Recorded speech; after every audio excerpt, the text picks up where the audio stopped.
And welcome back to the Plays with Cars YouTube channel and Project Boost Wagon. That's our 2013 Ford Flex EcoBoost all-wheel drive right here that we are working on today.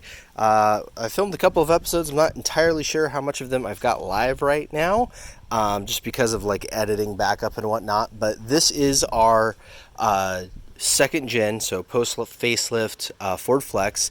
It is the 3.5 liter EcoBoost V6 twin turbocharged.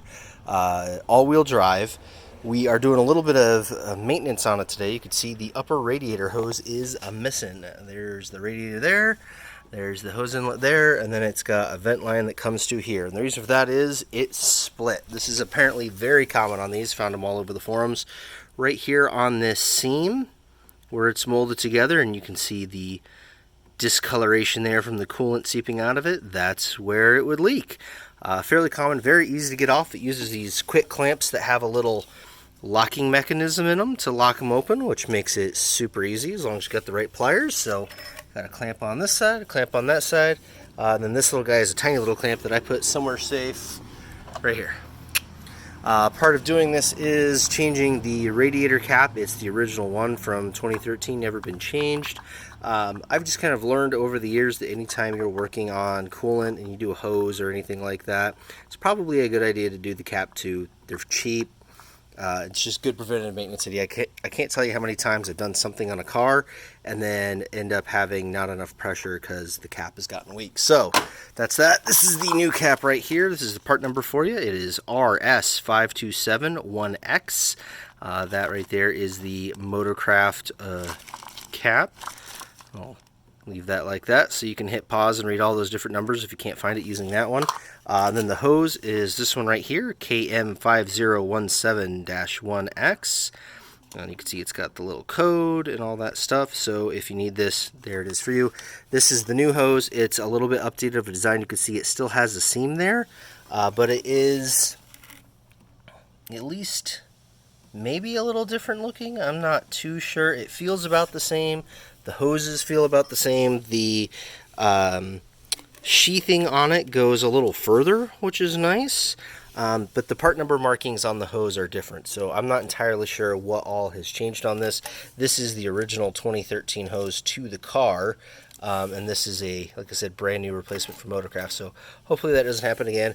I could have cheaped out and just put some goop on there to cover it up. But in my, again, experience, anytime you've got a failure like this and you just bubble gum it, it'll end up failing somewhere else. Either the seam down here will go or the actual hose will pop.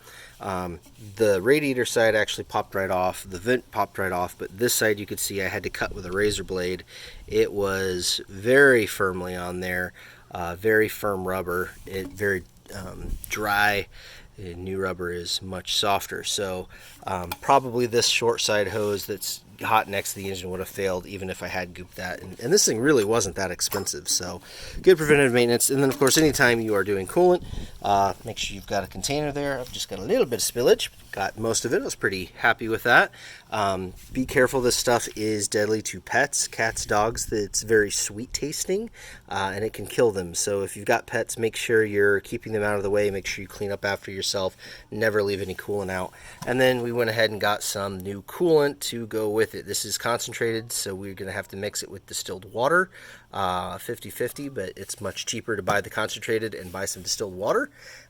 This is the orange. It's just Dex Cool. Ford went to Dex Cool for a little bit. I don't know why. I think they're already back off of it.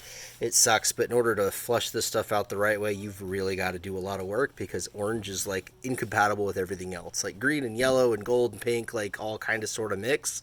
The chemistry behind them is basically a similar idea. Something about the orange doesn't mix with all the other ones, and it's always been a disaster anytime I've seen somebody try to switch that without like literally new heater core, new hoses, super flushing everything, and even then I've still seen problems. So whatever, put some orange in it, not a big deal.